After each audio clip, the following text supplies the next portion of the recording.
Hello students, कैसे हो आप लोग। आज हम आपके सामने स्टार्ट कर रहे हैं आर्टिकल आर्टिकल 14 के ऊपर। ठीक है, जैसे कि आप लोग देख रहे हैं आर्टिकल 14 जो बात करता है इक्वालिटी बिफोर लॉ, यानी कि आप देख रहे हैं आर्टिकल 14 में equal before law. Simple explanation है, मैं आपको इसमें बढ़िया से एक्सप्लेन करूंगा विद केस लॉज बढ़िया तरीके से, है ना। आप लोगों को टेंशन लेने की जरूरत नहीं है। ठीक है, देखिए जरा ध्यान से, what does article 14 says, everyone is equal in the eyes of law. यानी कि आर्टिकल 14 ये कहता है कि भी हर कोई जो व्यक्ति है वो लॉ के आईज में इक्वल है। That means government can not treat people unfairly, यानी कि कहने का मतलब कि पीपल से कोई भी अनफेयर बिहेव नहीं किया जाएगा लॉ के रिगार्डिंग में।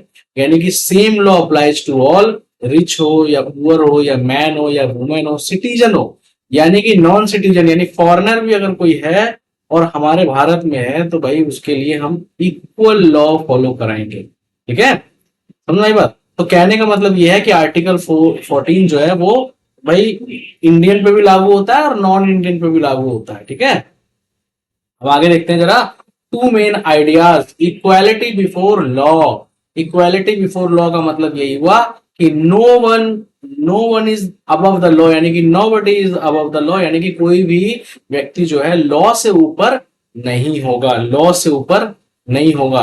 ठीक है, एग्जाम्पल है, इवन अ मिनिस्टर और actor can be punished if they break the law. यानी लॉ को अगर ब्रेक कर रहा है कोई, तो मिनिस्टर भी हो या फिर एक कॉमन पर्सन भी हो या एक्टर भी हो, कोई भी हो, तो वो उसको पनिश किया ही जाएगा। ठीक है, अब equal protection of law, equal protection of law, equal protection of law, जो इक्वालिटी बिफोर लॉ का मतलब ये ब्रिटिश कॉन्सेप्ट है और इक्वल प्रोटेक्शन ऑफ लॉ ये अमेरिकन कॉन्सेप्ट है।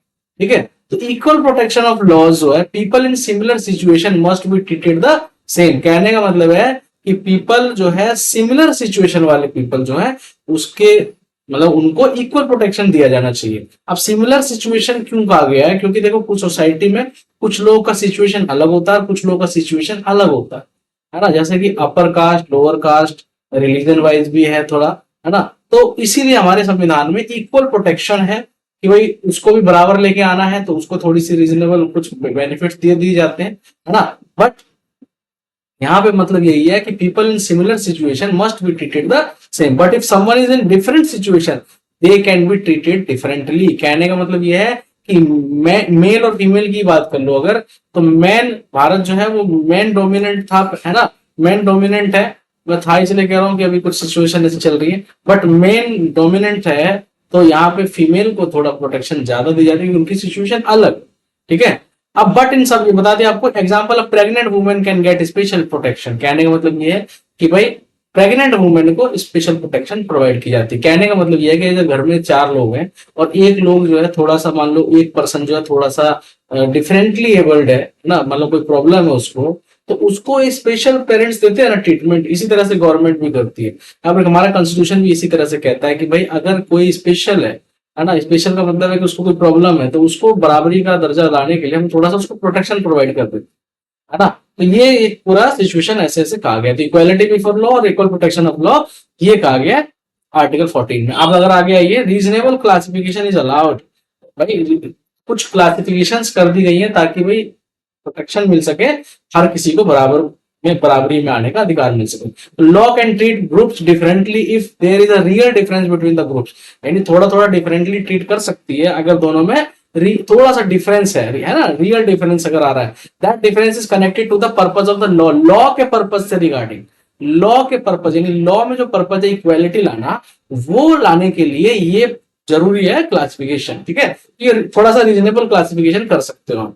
ठीक है, एग्जाम्पल है, अगर एग्जाम्पल देखो जरा, government gives free coaching to poor student because poverty is a real reason. Poverty एक रियल रीजन है जिस वजह से कि भाई पॉवर्टी की वजह से कुछ लोगों को फ्री एजुकेशन भी प्रोवाइड कर दी जाती है, फ्री कोचिंग भी प्रोवाइड कर दी जाती है। एग्जाम्पल है, अगर नॉट अलाउड वाले केस में आप देखो तो giving benefit only to one surname, अगर एक सरनेम वगैरह देख करके विदाउट एनी रियल रीजन देखे और बिना ऐसे सीधा आप उसको दे रहे हो कुछ बेनिफिट्स, तो वो नॉट। ठीक है, अब आगे देखते हैं जरा। आगे देखिए, ऐसे इंपॉर्टेंट केस लॉज मैं आपको बात बताऊं, इसमें देखो एक important case law Maneka Gandhi versus Union of India भी केस था हमारे पास, और एक EP Royappa versus State of Tamil Nadu 1974 का केस है। Court said equality also means no arbitrariness, यानी कि भाई आर्बिट्रेरीनेस नहीं आना चाहिए आपके पास, है ना। आपके मतलब कहने का मतलब गवर्नमेंट जो है वो रैंडम और अनफेयर वे में कोई ये नहीं कोई डिसीजन ले ले और कुछ भी कर दे, है ना। तो इट ब्रेक्स आर्टिकल 14, आर्बिट्रेरीनेस नहीं होना चाहिए, रीजनेबल अपॉर्चुनिटी मिलनी चाहिए, सामने वाले को मौका मिलना चाहिए बोलने का, अपनी बात रखने का, डॉक्यूमेंट रखने का, ना किस वजह से उसने ऐसा किया ये बताने का। ये नहीं गवर्नमेंट को भी मौका मिला और सामने वाले को परेशान किया, तो रीजनेबल अपॉर्चुनिटी सामने वाले को मिलनी चाहिए, ठीक है। तो कोर्ट सेड है ये EP Royappa versus State of Tamil Nadu में कहा गया 1974 में सुप्रीम कोर्ट के द्वारा। अब एक बात बताते हैं, आगे नई केस है Maneka Gandhi versus Union of India. Maneka Gandhi का पासपोर्ट जब्त कर लिया गया था और भाई बताया कि भाई हम बस खाली ऐसे जब्त कर रहे हैं कुछ सिक्योरिटी रीजंस के नाम पे, और उनको अपॉर्चुनिटी भी नहीं दी गई कुछ भी, है ना। तो भाई अपॉर्चुनिटी भी नहीं दी गई, तो court said the law must be fair just and not cruel. Law must be fair होना चाहिए, लॉ रीजनेबल होना चाहिए, फेयर होना चाहिए, क्रूअल नहीं होना चाहिए, है ना, एकदम क्रूअल नहीं होना चाहिए जिससे कि आपकी राइट भी वायलेट हो गए। Even if a rule looks equal, कभी कभी रूल इक्वल दिखता है बट वो होता नहीं है। If it is unfair it can be challenged. अगर rule looks equal but unfair दिख रहा है, अनफेयर है, तो ऐसे केस को, ऐसे लॉ को भी चैलेंज किया जा सकता है। State of West Bengal versus Anwar Ali case में सुप्रीम कोर्ट ने कहा court struck down a law that created special fast track courts only for some people without a good reason. बिना गुड रीजन के आप एक स्पेशल फास्ट ट्रैक कोर्ट बना रहे हो कुछ लोगों के लिए स्पीडी ट्रायल के नाम पे, है ना, कुछ लोगों के लिए बिना किसी रीजन के, गुड रीजन के अगर आप ऐसा कर रहे हो तो वो भी चैलेंज करा जा सकता है। कोर्ट स्टक डाउन करता है, कोर्ट ने स्टक डाउन कर दिया इसी केस में, ठीक है। तो ये ध्यान रखना सुप्रीम कोर्ट बैठा हुआ है आप सबको ये सब देखने के लिए कि भाई ये कुछ गलत ना हो हमारे कॉन्स्टिट्यूशन में, इसीलिए बेसिक स्ट्रक्चर का प्रिंसिपल भी आया हुआ था आर्टिकल 13 को देखते हुए।